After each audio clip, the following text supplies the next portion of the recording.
A cultura da excelência é buscar fazer da melhor maneira possível aquilo que a gente se propõe a fazer.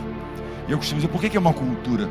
Porque a gente nunca atinge a excelência. Quando nós chegamos a um patamar que nós acreditamos que o nosso produto, que o nosso serviço, nossa atuação esteja num patamar de excelência, ela já se moveu. A excelência é um alvo móvel. Aquilo que nós fazíamos no futuro, novas inovações, novas questões serão necessárias. A gente continue buscando a excelência. Aquilo que eram as boas jogadas da seleção no passado não são suficientes para nos garantir lá na frente. Isso serve para todos nós, em qualquer área que nós atuemos. A questão é, o vencedor é apenas o perdedor que tentou mais uma vez. Tive sucesso e vários insucessos. Eu acho que nenhum de nós teve uma carreira linear, onde quer que seja. Só não perde quem não joga. Quem nunca jogou, nunca perdeu, mas quem joga, perde. Só não erra quem não tenta fazer. Sempre que a gente aprende algo, e uma derrota nos ensina muito, qualquer tipo de percalço nos traz ensinamentos. E quando a gente aprende, a gente nunca perde totalmente. Como é que eu mantenho a minha equipe motivada? Como é que eu me motivo? Eu costumo dizer primeiro que a motivação é algo que vem daqui. Eu posso ser um oxigênio para a sua chama, mas a chama eu não vou acender. E hoje há várias teorias modernas de motivação, mas há dois pilares que são as raízes fundamentais da motivação. O primeiro pilar de motivação é a paixão. A paixão que nos torna mais perseverantes, que gera consistência, porque não é simplesmente ir lá, atuar e fazer, é um processo. E naquele dia que você você não vê paixão pelo que você faz, não é um propósito forte que te apaixone, você não vai. Ah, mas a gente já ganhou tanta coisa, então para que continuar? Porque eu amo o processo. A cada dia eu levanto para treinar e tentar dar um treino melhor. A cada dia eu levanto para fazer algo para que impacte as pessoas. O segundo pilar de motivação, as pessoas fazem o que fazem porque são apaixonadas ou porque precisam muito. A necessidade de uma aviação. As pessoas fazem o que fazem por necessidade ou paixão, ou um misto das duas coisas.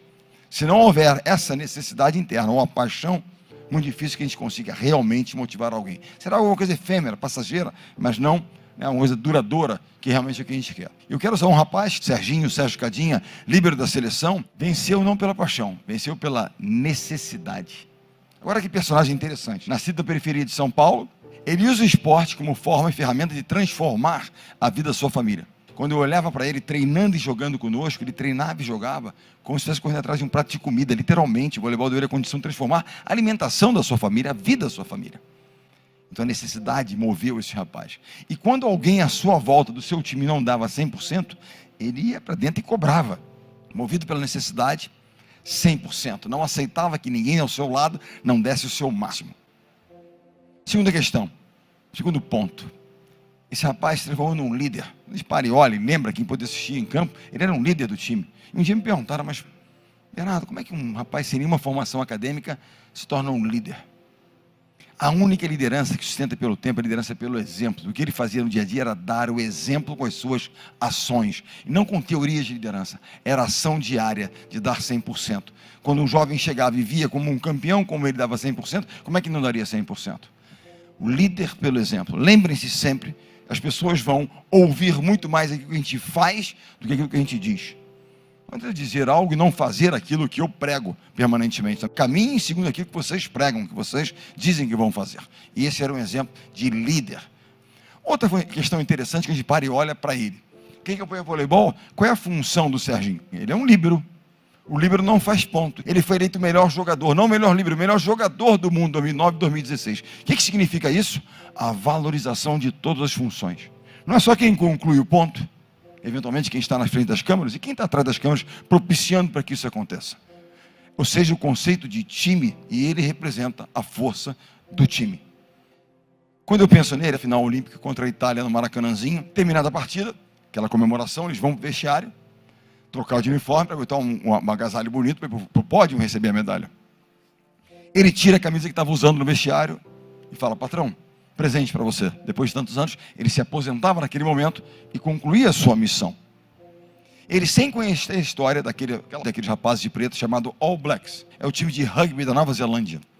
Uma das seleções, se não a seleção mais vitoriosa da história do esporte mundial.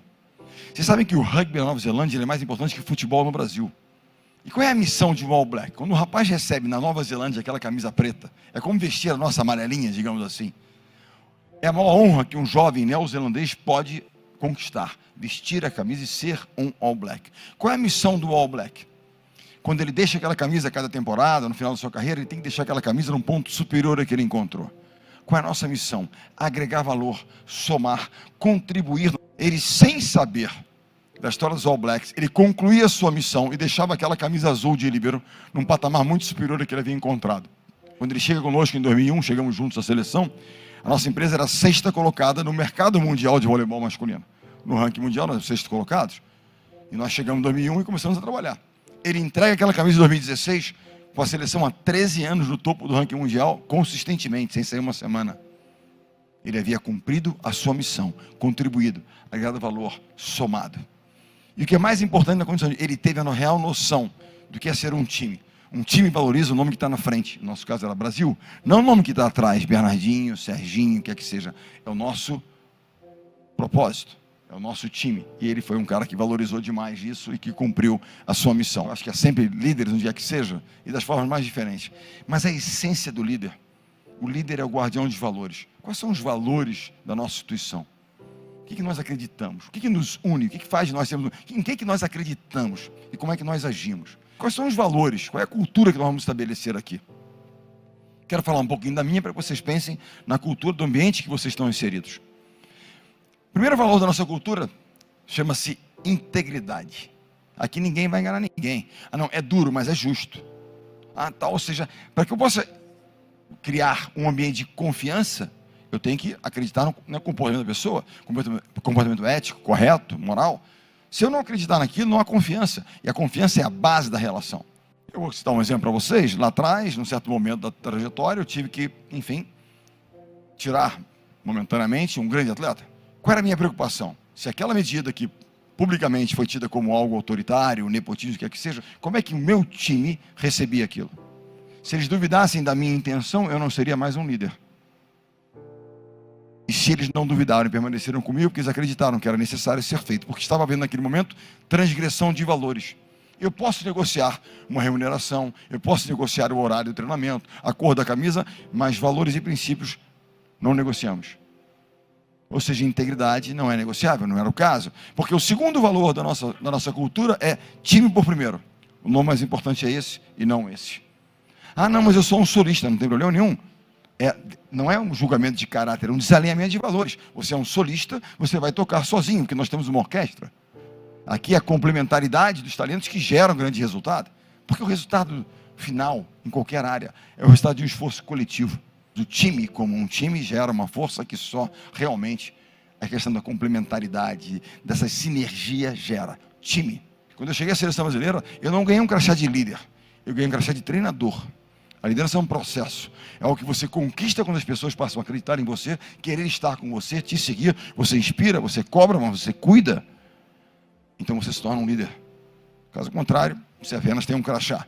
Te dá algum tipo de autoridade, mas certamente não te dá aquilo que o líder tem que ter, que é o respeito das pessoas, que é realmente querer estar com você no campo de batalha, que seja ele, em que campo for esse.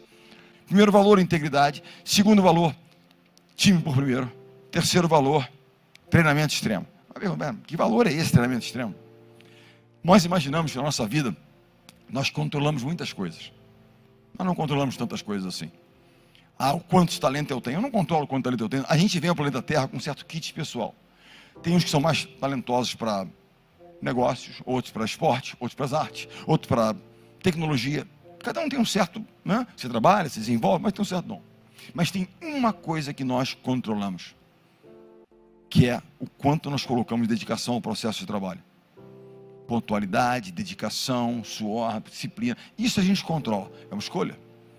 Porque é um valor. Aqui nós vamos trabalhar muito. Ah, mas eu não quero trabalhar tanto. Não tem problema, você não vai trabalhar aqui, vai trabalhar em outro lugar. Porque nós acreditamos como diferencial sendo a dedicação no processo, a entrega. Esse é o diferencial. O trabalho paga. E lembrem-se, a única coisa que a gente controla realmente é o quanto de dedicação a gente coloca no processo. Há uma coisa, quando a gente falou-se aqui sobre a questão de você estar permanentemente aprendendo, permanentemente em evolução, buscando a excelência que está se movendo para um outro patamar, está perseguindo. Então, abominem o pensamento. Mas nós sempre fizemos assim. A forma como nós fizemos não é suficiente para continuar conquistando. Nós temos que inovar. E não pensem em inovação como algo disruptivo. Inventar um novo iPhone, Não. Pequenas mudanças que geram enormes ao longo do tempo, né? Modificações, contribuições. Em 2015, com um currículo bastante vitorioso, por que eu vou mudar? Eu não vou mudar. Eles que se adequem a mim, porque eu sou o cara. E aí meu filho, Bruno, que é capitão da seleção, bate à minha porta de madrugada, no centro de treinamento.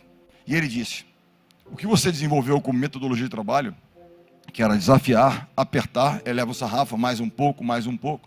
A primeira geração era absolutamente adequada a essa filosofia. A nova geração não.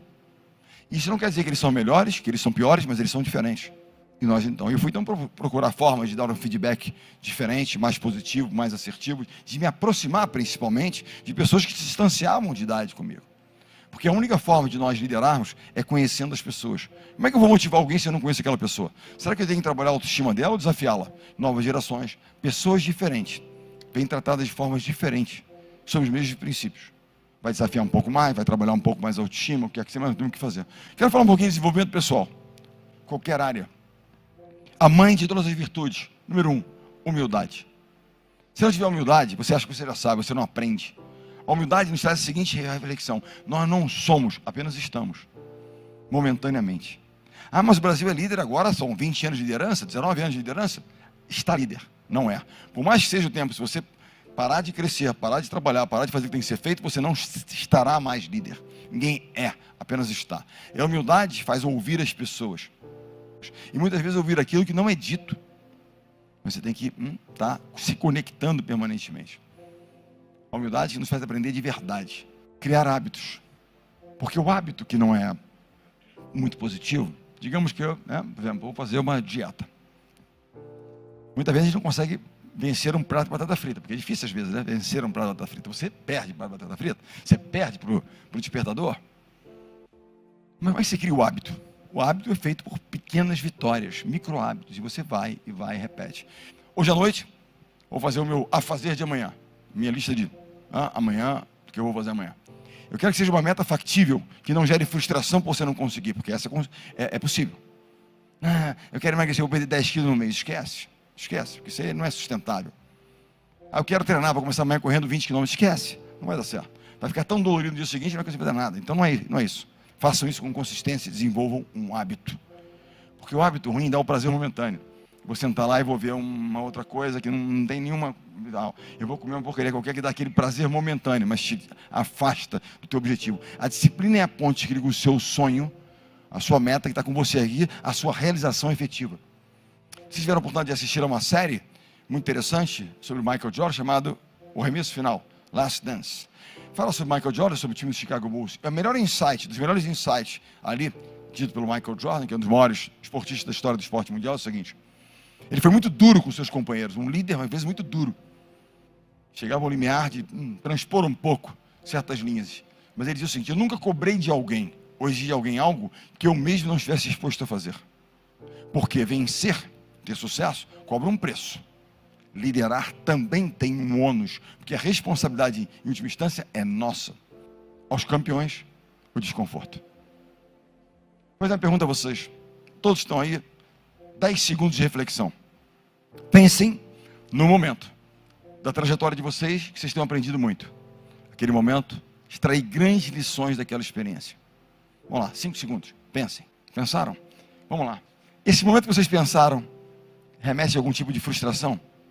De dor, de uma meta não alcançada, de uma derrota, de um negócio não concluído? Puxa, quantos aprendizados? Não existe crescimento acompanhado de conforto. O crescimento, ele pressupõe algum tipo de desconforto. Quer aprender algo novo? Você sai da sua zona de conforto e vai. Quer treinar algo que você não é bom? É desconfortável, eu queria ficar na minha zona de conforto. Numa empresa, vai mudar o sistema operacional? Não é um sofrimento? Não, vamos manter. Não, mas para crescer a gente tem que melhorar. E aí, para isso, você tem que ter um tipo de sofrimento, é o que eu chamo de desconforto de adaptação. Há uma nova zona de conforto maior. E é isso que eu tento fazer permanentemente. Permanentemente. Provocar os campeões. Os campeões de desconforto. A questão é, o vencedor é apenas o perdedor que tentou mais uma vez. E essa é a mensagem. Vamos cair 6 vezes, 7 vezes, levanta 8. Sigam trabalhando, buscando, fazendo, apaixonados pelo que são, aprendendo. E o conforto é a pior das armadilhas, para que a gente possa buscar o crescimento e realização. É da dificuldade que vem. O conhecimento, o aprimoramento é da dificuldade. E se está difícil, é que a gente está aprendendo. Foquem naquilo que é importante, naquilo que vocês controlam. O que vocês não controlam é ruído. Não pode interferir naquilo que vocês têm que fazer, nas suas ações. O segundo F é força, para lidar com a adversidade, para se superar, para seguir em frente, para lidar com os nãos, porque os nãos vão acontecer. A vida não será sempre justa. Mas para ser foco, força. E o terceiro F, fé. Professem, Senhor, a fé de vocês, aquilo que vocês acreditam, mas muito mais do que a fé apenas em algo superior, é a fé nas pessoas à sua volta, no seu time, e a fé no trabalho. O trabalho paga.